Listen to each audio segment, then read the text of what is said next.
So yun mga boss, gagawa tayo ng crablets o yung crispy na talangka.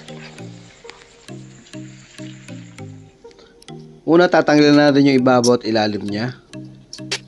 Ito pala yung dalawang klase to. Yung malapad yan yung babae, tapos yung patusok yun yung lalaki.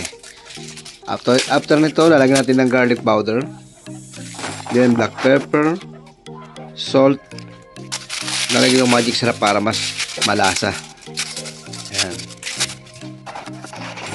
Mix lang natin.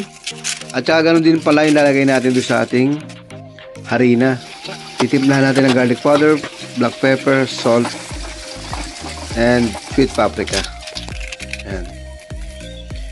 Pero kung ayaw nyo masyadong matrabaho at meron na kayong budget, mas masarap ay crispy fry, yung ginagamit sa fried chicken. Kailangan deep fry lang to para malutong.